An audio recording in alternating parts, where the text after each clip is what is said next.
To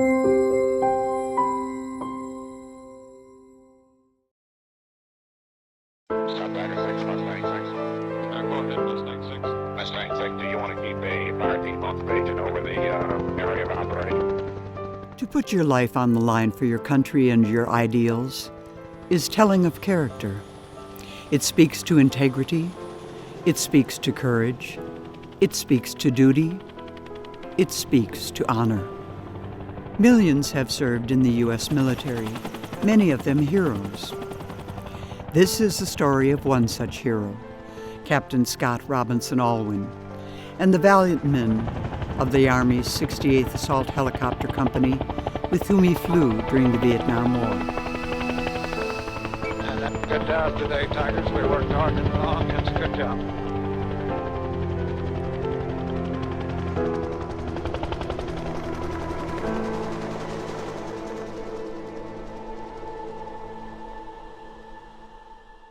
Scott himself is not just a hero, but the story is the story of somebody who so deeply cared about not just the country, but people here and the people he tried to serve there, and did 5 tours in one of the most dangerous occupations in a dangerous war that back home was not appreciated, nor did the people who fought in it get the honor that they deserved. It wasn't unusual to serve multiple tours of duty, but by multiple I mean 2, maybe 3. 5 is extraordinary and puts him in the very, very top in terms of people that served over, either in the air, on the ground, or at sea. You know, the thing is that until we went to a reunion, we never really realized that Scott had done anything special. He was just our brother. We had no idea. Scott was kind of a legend when I got there even. He was on his, I think he was on his 2nd tour. I think we were interested in history and current events. His background was interesting, very different than mine. His father was a minister, and Scott was, he talked about the size of his family. I think, wow, how many kids? Wow, what a crowd. So I got to hear about his family in Fort Atkinson, Wisconsin, I think it was. And he felt a responsibility for them. I think he was sending money home and trying to support things back home. There are 16 children in our family. 4 were adopted, and then 12 by natural birth. I remember the feeling that you had to serve, that what you did had to be of somehow service to the larger community as well, that there was something about who we were, that we had to return something to our community. Being Christian, i.e. being a moral person, being someone that expresses concern and empathy for others, we oftentimes had not a pot to piss in, so to speak, but yet we were constantly giving of what we had to those that we encountered in life's journey. But we always knew we were all going to college. Every one of us, there was no exceptions. That was something that we just knew we were doing. Those of us who were among the eldest group grew up with philosophy and theology and honor. I mean, I remember come home with your shield or on it, and helped me grow up to be a big, strong, honest person who loves and cares about other people, but honor and truthfulness. And I think that is a great part of what Scott grew up with, that sense of duty, a terrific work ethic. Dear Penny, my thoughts are that what this war needs for a satisfactory outcome is more dedication and a different set of expectations by the leaders back in the States. We will never have a lasting or satisfactory solution until a drastic reappraisal is made of our methods and ultimate objectives.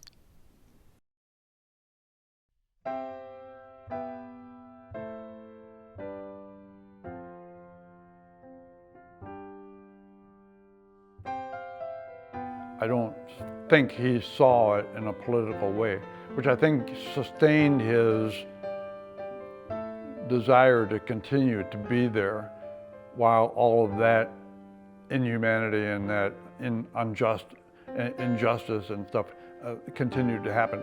I've been on my own ever since I was 14 years old. And so I dropped out of high school. I was a junior. And I got my GED, of course. And I volunteered for the military, Army. And I volunteered to go to Nam. You know, I wanted to go over there and see what it was all about, see what it's like, you know. I didn't want to go, but when I went, I got into it, if you get my drift. That's about the same story as most of the other aviators. Another reason I went to service was to give me a chance to grow up. I thought I was going to be a second John Wayne. But when I got over there and found out I was so homesick, I had to bust through that. From the time I was about 8 years old, always wanted to fly. All the helicopter pilots then there was only one place to send them, and that was to Vietnam. And so it was a given that that's where I was going to go. But I was only thinking about, I just loved the flying. So, you know, that's why I didn't think twice about the fact that I was going to a war zone. I was kind of living a dream of being able to fly. I had my pilot's license before I had my driver's license. And so I wanted to fly, and the Army came along. And I was afraid if I went to college for 4 years first, the war would be over, and I wouldn't get a chance to fly 10 hours a day. What prompted me to come to Vietnam was honestly a means to repay the United States for allowing us to immigrate. I come from a family of immigrants. We were born and raised in Indonesia. There are a lot of different opinions about why we were in Vietnam. And to me, it was really pretty straightforward. Here's a country of Asian people, and I'm part Asian. It's been divided in half, and some of the folks are supposed to stay up north, and some of the folks are supposed to stay down south. That was the agreement. And instead, the folks up in the north came down into the south and brutalized the people. I mean, truly, truly brutalized them. So let's help them get the hell back. Dear Dad, the American people were so easily led to lose sight of the principles behind the fighting here. It is as simple to me as Patrick Henry's statement on the coming of our revolution. Is life so dear and peace so sweet as to be purchased at the price of chains and slavery? Give me liberty or give me death. I believe that we can't purchase peace at the price of the slavery of the Vietnamese people.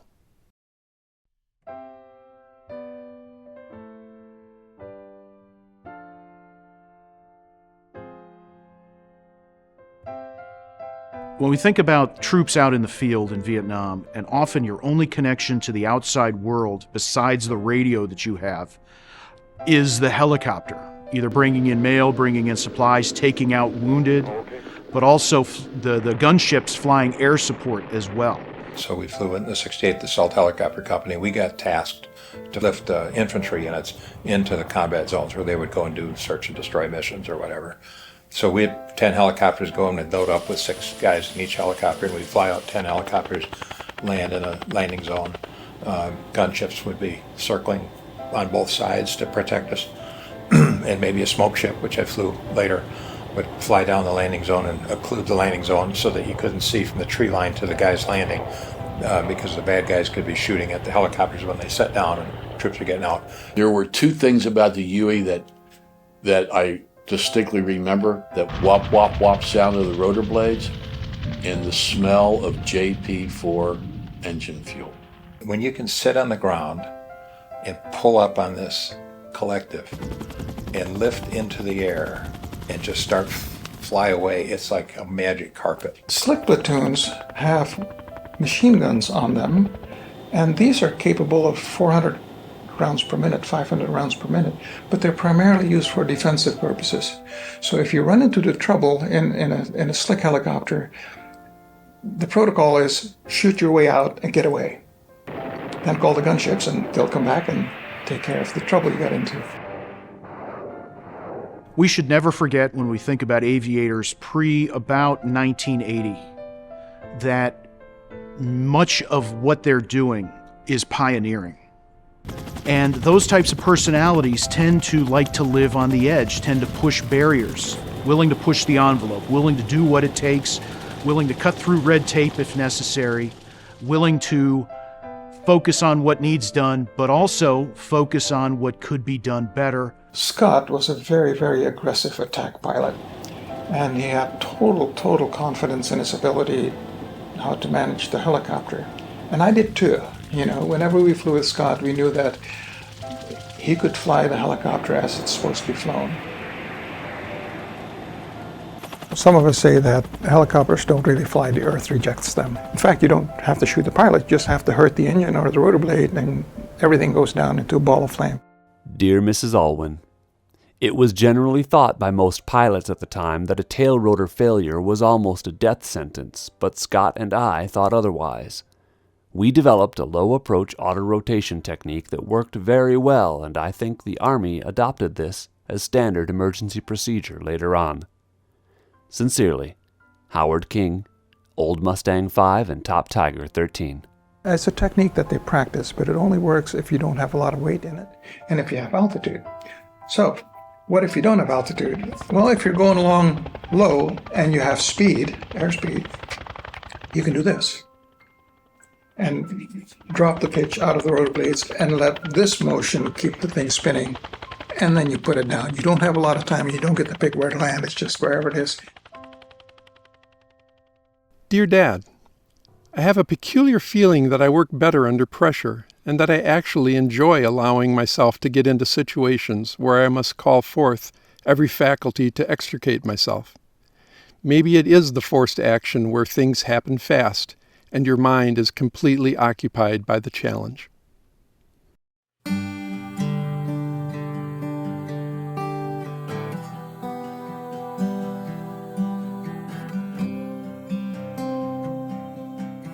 Wasn't particularly politically involved in any of our discussions, but he was not what you'd call a warrior. He became a warrior of necessity after he got to Vietnam, but he was almost a pacifist in many ways before that. So when he got over there and he wanted to rescue people, he wanted to fly a rescue helicopter, which is actually far more dangerous than flying a gunship. But his friend was killed. It began to get very personal to him, and he decided to shift over. So Scott was very calm and almost serene most of the time that we were flying, and much of the flying that we did was patrolling, just looking for trouble to get into. And at one point I remember him on the intercom mumbling to himself. I'm not sure why he pulled the button, but he did. And he was saying something along the lines of, wish there was something we could do for somebody. I wish we could help somebody out. So he's got this aircraft with all these arms on it, and he's looking for somebody to bail out. In Vietnam, during the Vietnam War, an air medal was 1 air medal for every 25 hours of actual combat flight time. And his battalion records say he earned 207 of them. So we really don't know what the correct number is, but we've got orders showing 136. No other pilot in the history of the military has accrued that many air medals, and for actual combat flight time. He also received a Silver Star, Vietnam Republic Cross of Gallantry, Purple Heart, Bronze Stars, and Distinguished Flying Cross, all with oak leaf clusters. Through it all, he remained a preacher's kid. He didn't smoke, he didn't drink, he didn't curse, and he didn't denigrate others. Scott was a superfine helicopter pilot. He was a warrior for sure, but he was a compassionate. Scott knew who the enemy was. When I came to Vietnam, everybody that was Vietnamese was the enemy, or the potential enemy, and I would not give any of them the time of day. But Scott, through a conversation we had made it clear that the Vietnamese people were not the enemy. It was the Viet Cong were our enemy, and the NVA was our enemy, but the Vietnamese people were not. One of his comrades who visited our family told us this story. You know, in the Army, you're not supposed to volunteer for anything. And he said, and we all got called to the ready room. And he said, and the guy was up there spouting off about we had to do this mission, and you know, it was do or die, and it was a volunteer mission, and boy, you know, this orphanage and convent was under siege, and they were going to be overrun in, you know, in an hour, and we had to do something. And did anybody want to volunteer? And he said, and I looked around that room, and he said, sure as shooting, I saw that hand go up, and damn it, it was Alwin. Sure. So Alwin's going to go and do this mission. And then Alwin stood up and said, I'm only going to take one guy with me. Who's going to go? And he said, damn it. He said, I could not believe my hand was up in the air. So we took off, and we got to this convent, an orphanage. So he said we began to put the kids in the back of the helicopter. And as we were lifting off, here is the priest making the sign of the cross over this war machine that is saving the children, the youngest children from the orphanage, making the sign of the cross over this war machine being driven by an ex-minister's, preacher's kid from Wisconsin. You know, he said, somehow it was one of the most surreal moments of my entire lifetime, and it certainly was the most surreal moment of that war for me. Some missions were difficult for other reasons. You have to make a life or death decision in a split second. We flew over a bomb crater, and down there were about a half a dozen Viet Cong trying to hide from us. You can't let them live. They'll come back and kill Americans. So Scott turns the helicopter around, and he tells the gunner, now, gunners are the best shooters on the helicopter. They're trained machine gunners. He tells the gunner, I'm going to make a pass. You take care of this. As he makes the pass, the gunner didn't open fire. So Scott says, I make a second pass, you open fire. He made his second pass, gunner didn't open fire. He couldn't. To him, this wasn't combat. This was a slaughter. I think every man in Vietnam has a limit, a threshold that he can't step across. And the gunner had reached his. Scott tells the gunner, I'm making a third pass. If you don't shoot, I'll make sure you don't fly into gunships again. So on the third pass, the gunner took care of it. We all flew home that night, not feeling really good. That night, or a couple of nights later, he was standing guard duty, and which is basically walking up and down the flight line with a weapon, keep people away, nothing ever happens, it's in the dark. And Scott Alwin appears. Came to see him. It's late at night. It's unusual for an officer to meet with enlisted men and build friendships. In fact, the Army forbids it. But Scott came to see him to see if he was okay with the mission.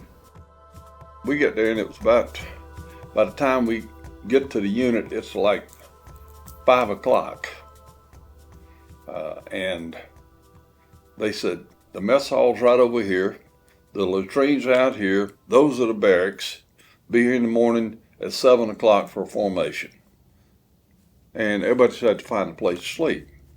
We go inside, there's mattresses and there's pillows, and that's it. So no orientation about nothing except the basic stuff we needed right then.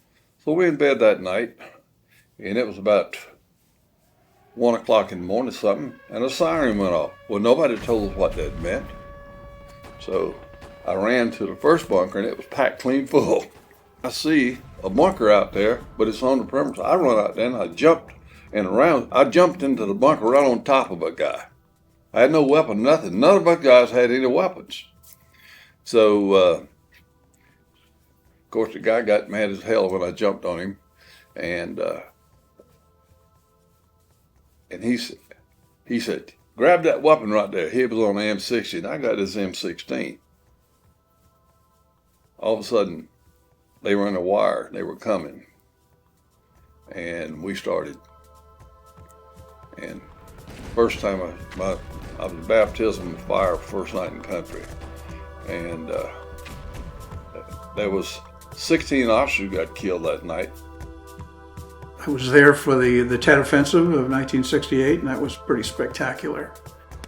Once it was realized that the whole base was under attack, a ground attack as well as a rocket attack, the battalion, of which was our parent organization, began to issue orders for launch the gunships. And so we scampered out to the flight line there. There were aircraft burning in our revetment. Some of them had been hit. But I got out there and ours was fine, and we took off, launched gunships, and we flew the remainder of that night and into the next morning, and just heavy action the whole time. In fact, we ended up flying for, I think, the next 3 days pretty much continuously.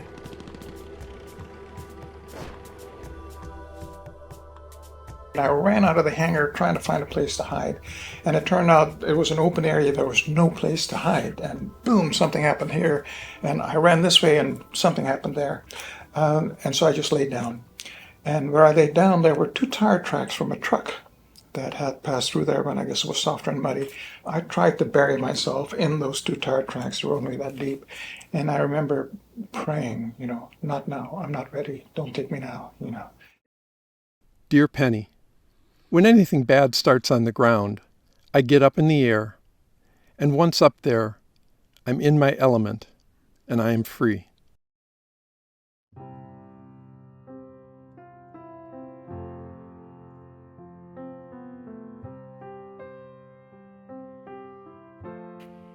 And it isn't as if he was the only hero.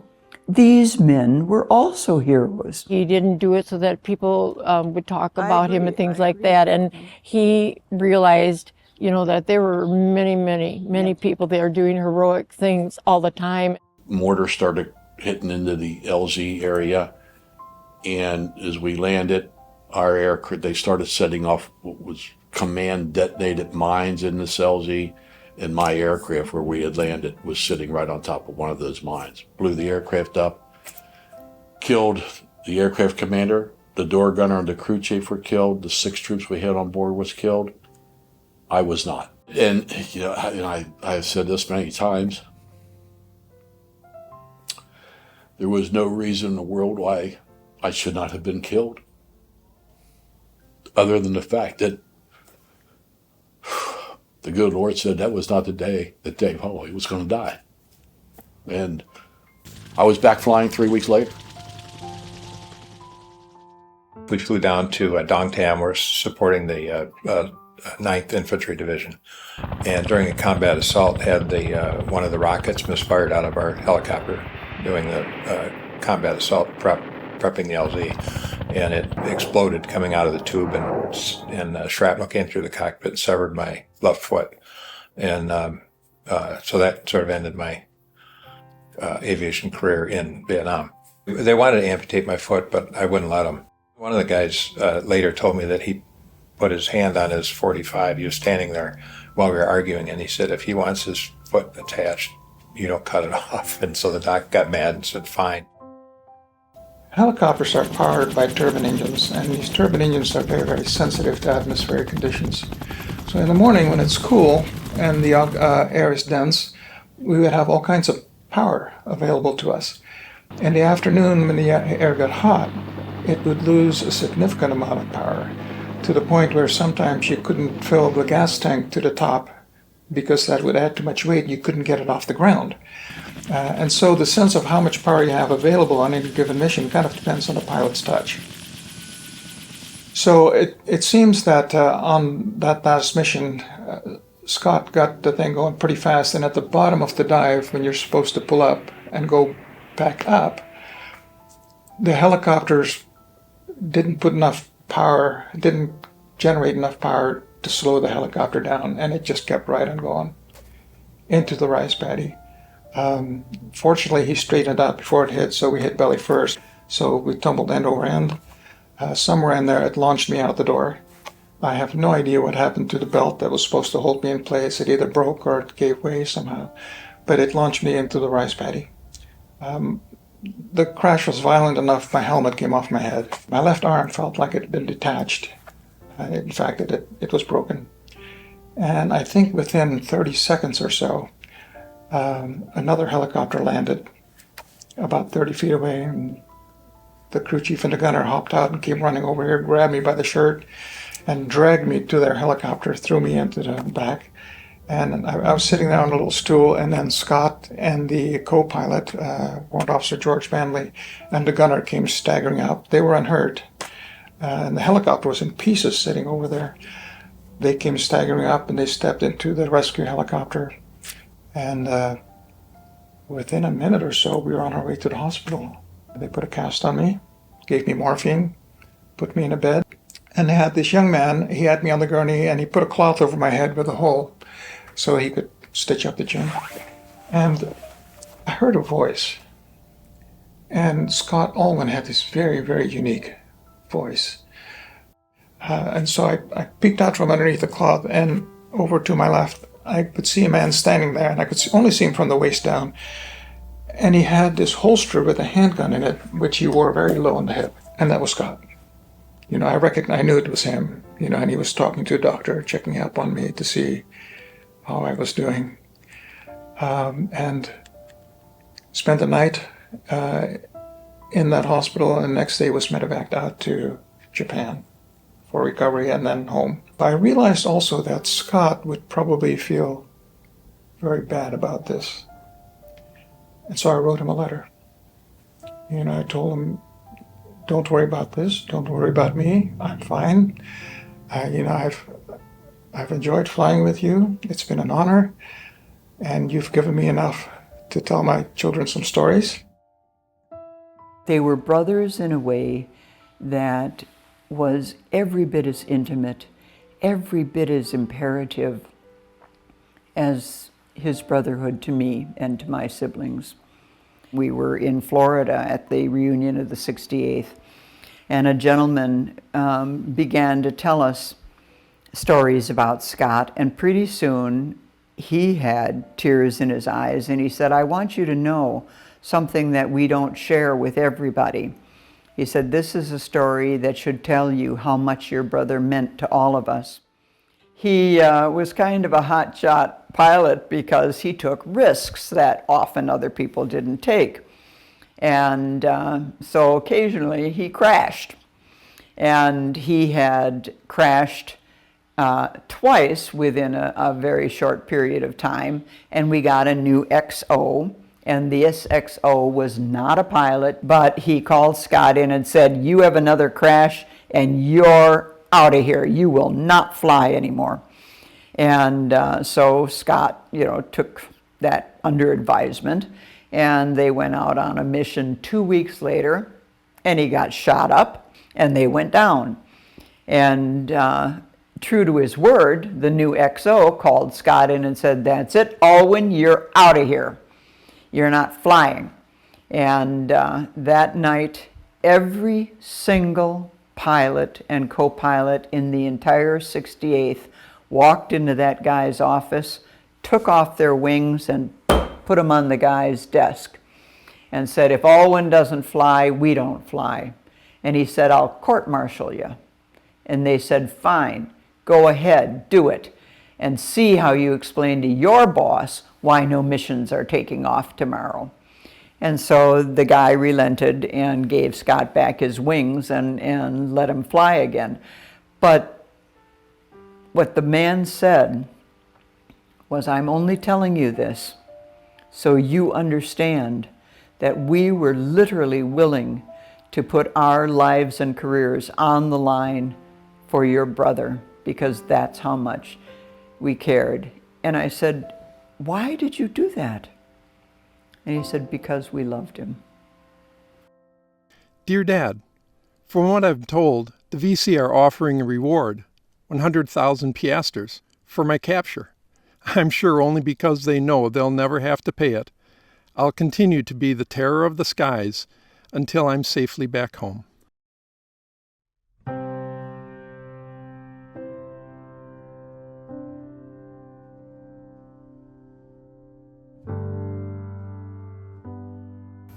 One of the things that I've heard about my father the most is the fact that he went to Vietnam to fight for his country, but then fell in love with the people and the culture, and of course my mother. But because of that love for the people, he decided to stay and re-enlist for more tours of duty, which, I mean, given the times and the climate in the United States, I imagine was probably not an easy choice to make.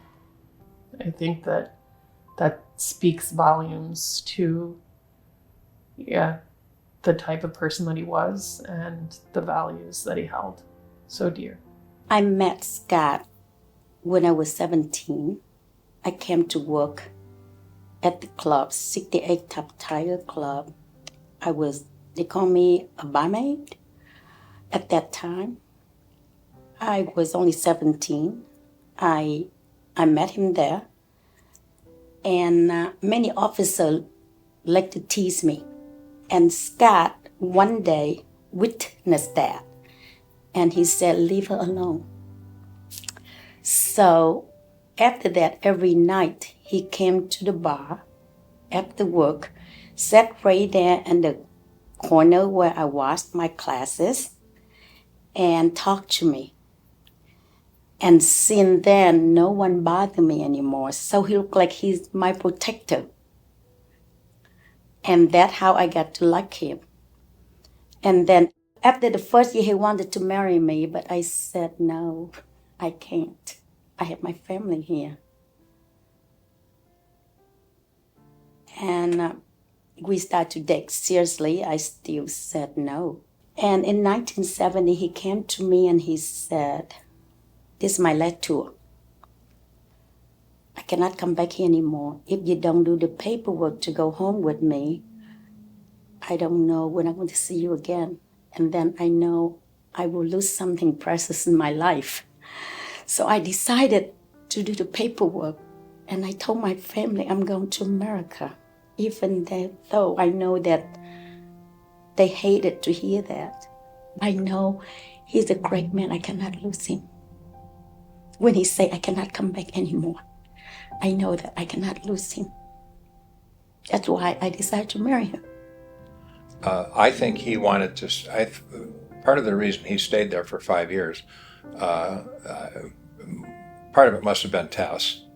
But I also, he had a strong sense of duty and commitment to his role. And I think he wanted to stay and see it through and see that we won and did everything that we could. And I think, that was part of what drove him, was his commitment. But to call back to Vietnam and being with his comrades and being a leader and trying to support what he saw as a sinking ship over there with the government was strong. The dedication to the mission really speaks more to what I think was going on in his head, that he really became a sincere believer in the cause and in helping the Vietnamese people. So he probably got more insight into the plight, if you will, of the average South Vietnamese people. I remember Scott, saying to me, when in doubt, do your duty. And, and a lot of the late nights when you're lying in bed and it's 3 o'clock in the morning and you're hoping that you can get a little sleep and somebody gives you a call and you're thinking, can I dodge this one? And I would remember Scott saying that and say, no, you got to go and do your duty. Dear Dad, I won't desert a sinking ship. I have come to see the character-building effects of continuing the struggle against impossible odds and certain defeat.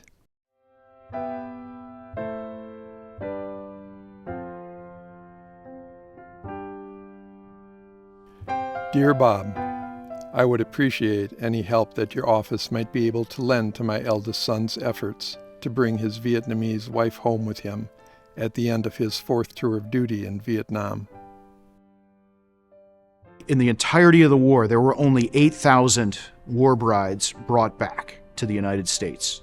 So the percentage is very, very small. And so it is significant that Scott married a Vietnamese woman and brought her back. This is also a country that until 1967 outlawed interracial marriage. So that makes this even more significant. My first team in the military was all part Asian, because we are of an age where there are a lot of Amerasian children. So we blended in the region. And when I was in Cambodia, I hired a translator. I still remember his name was Sak Bun Thi, and he was the half Asian child of an American GI who was the same age as I, whose father hadn't married his mother and had left him there overseas. And he and his mother had ended up in Cambodia after Vietnam invaded Cambodia. And I remember looking at him, and we were the same age. We looked the same, and thinking how different my life would have been if my father hadn't fallen in love with my mother and married her and brought her here. The family welcomed it open arms. You know, in Vietnam, they would never do that. My in-law, mom and dad, I call them mom and dad, they make a big banner, "Welcome home, Top Tiger and you." That's my name, put right there in front of their porch. You know, I was so moved to see that.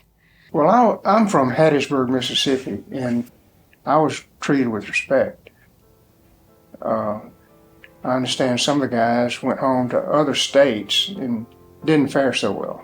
I come to the airports and people acted like I had a disease or something, you know. While we were in the San Francisco airport, I buddied up with a Marine who was getting out and going home like me, and we got heckled. But when you pass them, you would hear something like, "Hey, baby killer," stuff like that.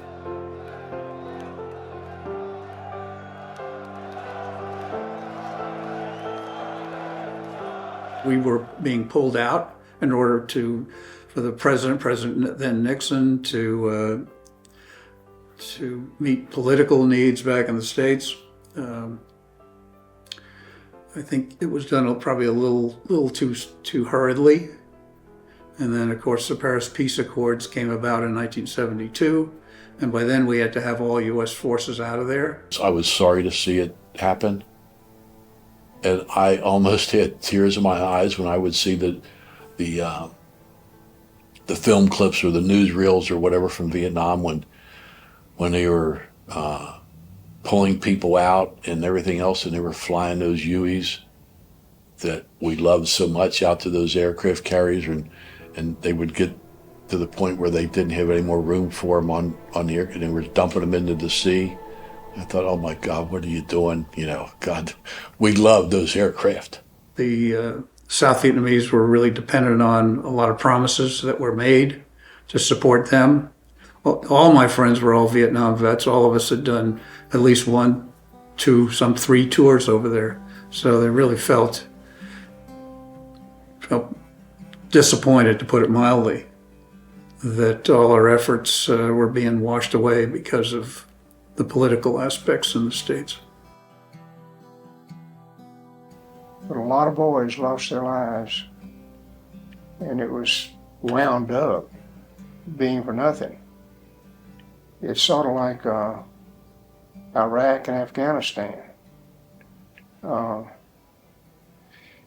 we accomplished some stuff in Vietnam, in Iraq and Afghanistan that was positive. But just to leave like we left in Vietnam and Afghanistan was a shame. I was very, very disappointed, obviously, but not surprised.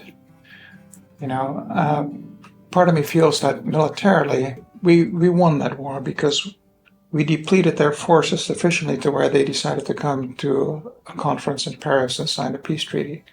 But I think everybody pretty much knew that as soon as we'd left, you know, it allowed us to save face.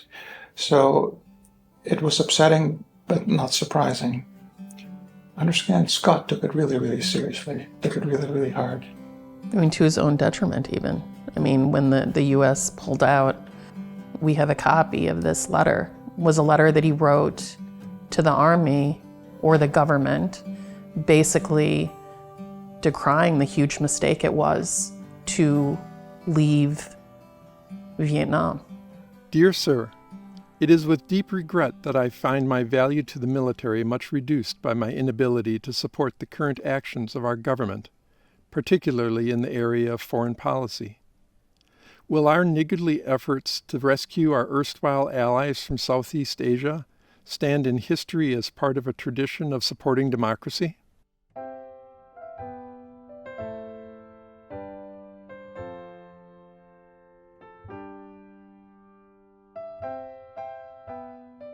We share a lot of ideas for our kid. We want them to be happy, achieve what they can achieve. But one thing Scott say that, he really like the kid to know the work. I always remember my time alone with my dad. And we were living in Georgia on base at our last house. And I remember waking up with him in the morning, and it would be just the two of us in the house. And that was our time. And I remember he seemed like, I was maybe 4, and he seemed like a giant. And walking around the house and watching him shave, and him shaving in the mirror. And I remember asking him about his Adam's apple, and him telling me the story of Adam and Eve and how he bit the apple, and now every man has that. And then watching him polish his boots before work. From my perspective, working with the Vietnam veterans that we have, Vietnam veterans deal with two things. Number one is some of the physical costs of their service, both in terms of post-traumatic stress, but also in terms of things like Agent Orange. The other thing is they were the first generation of American soldiers to lose a war. And dealing with that, dealing with coming back to a country that didn't necessarily even want to understand or appreciate or engage with what they had gone through, and then basically being shoved aside for decades. That is something that hadn't happened to any generation of American veterans before, certainly to that scale. I was sprayed that Agent Orange a lot. Any base that had aircraft around it, they sprayed Agent Orange, kill the undergrowth, so they could see out.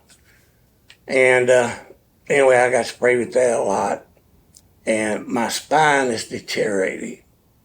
I've had 3 surgeries on my neck and my lower back. In fact, I just had surgery 2 months ago. It was a difficult surgery. I think every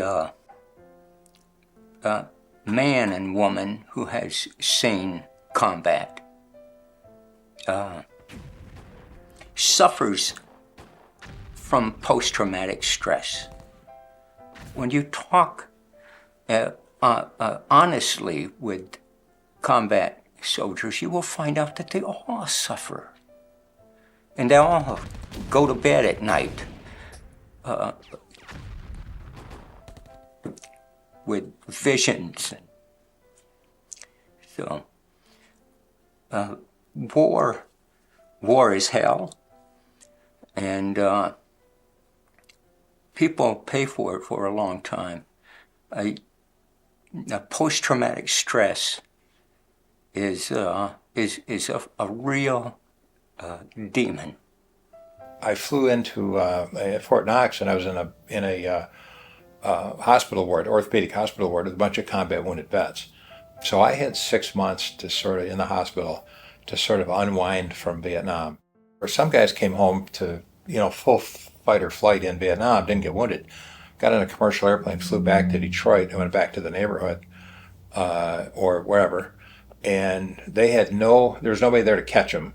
There was no a group of guys that they could trust, that they had their backs and all that sort of thing. I think I had it pretty easy in terms of a letdown from Vietnam, because I was able to kibitz with guys that were, sort of had been through the same thing. I mean, a friend of mine was down in Owensboro, driving around stuff, and I pulled up to a stoplight and I heard a whistle.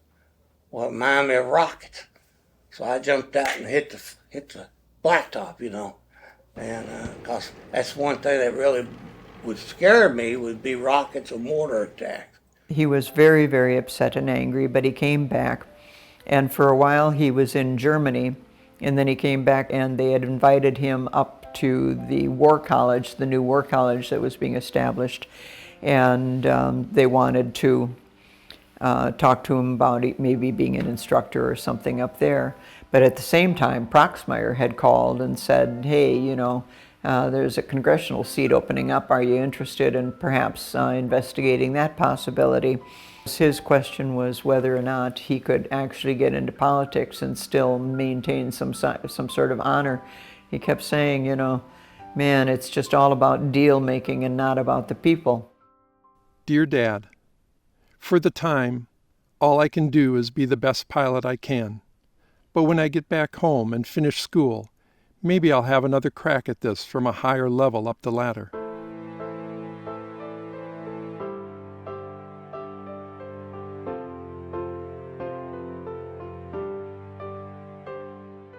He left and went to drive up to Washington, and apparently a mechanic who had been drinking all day told his wife that he was going out and committing suicide, and he was going to take somebody else with him.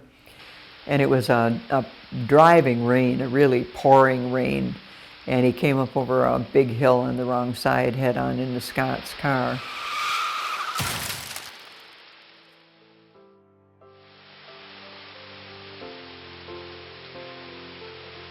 I was at my parents' house and the phone rang, and normally I would have let Mom or Dad pick it up, but they were busy getting ready for church. And so I picked up the phone and it said, this is so-and-so from the casualty unit. And he said, I regret to inform you that Warrant Officer Alwin has been killed in a car accident. That night when he was killed, he was coming to Washington for other reasons, but we were going to get together. When he got here, I had talked to him the day before. Somebody called me to tell me it had happened, and I hung up and broke down, and that doesn't happen to me very often. To have gone through all the worries and everything else about when he was in Vietnam, and for be there for so long and everything else, and for him to be able to safely come back and then have a family of his own, and then to have something like that happen, it just doesn't make any sense. And when I found out he had gotten killed, and of all places, back in the United States, I was shocked. But he was a nice man. I couldn't believe a guy who had 200-something air medals, who spent almost 5 years in Vietnam, got killed in a car wreck. And that absolutely broke my heart. Around Christmas time, I was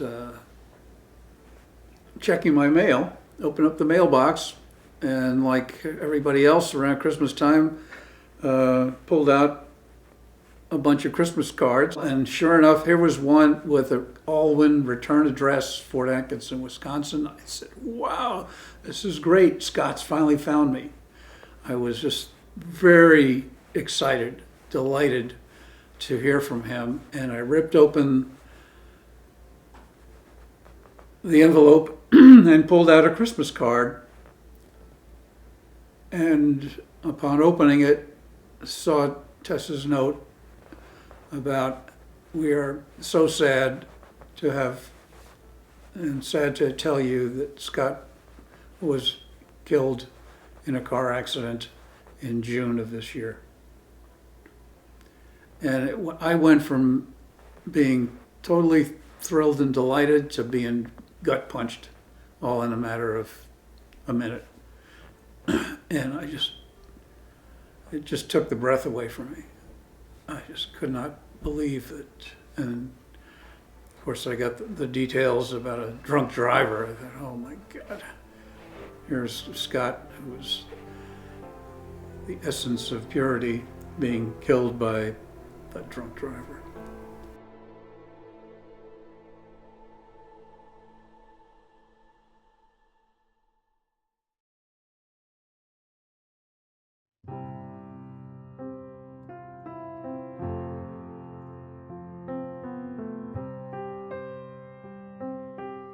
Based on just reading the awards that Scott Alwin got and knowing where and when he served in Vietnam, this is a man that did his duty to the best of his ability and was in a lot of places, a lot of different times, and left a legacy of tremendous performance, tremendous loyalty, and tremendous skill.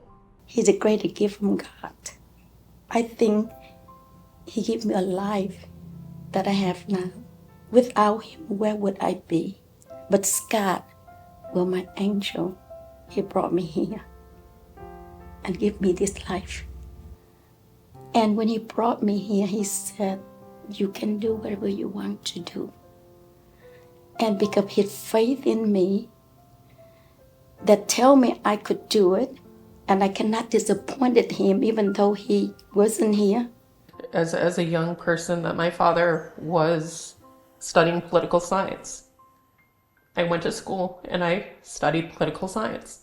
I mean, yes, I was a lover of history, but I wanted to follow in his footsteps. And I think hearing these stories about my father and about the type of man that he was, I think compelled both Scott and I to lead lives which would make a difference in other people's lives, and to make the world better and to leave it a better place because of that. I don't talk about it a lot, my time in the military. I mean, how can you even compare to my father? And I mean, I did a lot of things in the military. I got a medal for actions under fire, and I don't display it next because I have my father's medals. You know, so how can you? And how can you compare to that? It was difficult growing up as the children of this man who was obviously so incredibly revered and loved by everyone. But I think perhaps, yeah, we aspired to live up to his greatness in whatever way we could.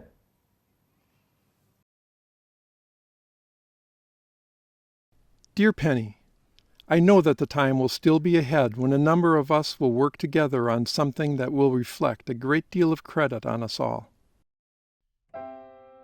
So, Scott is my angel. He still is. I think he's here with me every step of the way. In the end, it's not what you say, really, it's what you model. And he lived that life, and there was just no denying who he was and what he stood for. It's so difficult to try and thank the men and the women who have put their lives on hold or sacrificed their lives. I mean, think about that. Think about making a conscious decision to sacrifice your life for something you believe in, or so that the people you leave behind can live the kind of life you want for them to have. Vietnam finally taught the country that it's okay to hate the war, but not the warrior. So if you want to say thank you, go out and be what they gave you the opportunity to be. Dear Dad, often I can't give a good reason for the things I do. I can't find the answer that puts my soul at ease, but I would change places with no man on earth. I must just have inherited more of your penchant for quests, challenges, and your rejection of common motivation than sometimes shows. Flew off to the peaceful sunlight, too young, didn't know at the time. Life changed when the airplane left the ground. Forever, when his chopper touched down, shots rang out all around him, turned into a man. Youth fleeting, that wasn't his plan. True heroes, every one of you, for everything that you did to all of you, laid it on the line. True heroes, every one of you, for the pain you hid. Our salute goes out to you, the sacrifice that you made. Our love for you never fade. True heroes. No fun and games might be the end. No fun and games. Prayers are sentence, a thing no one should ever see. Did things keep us in it.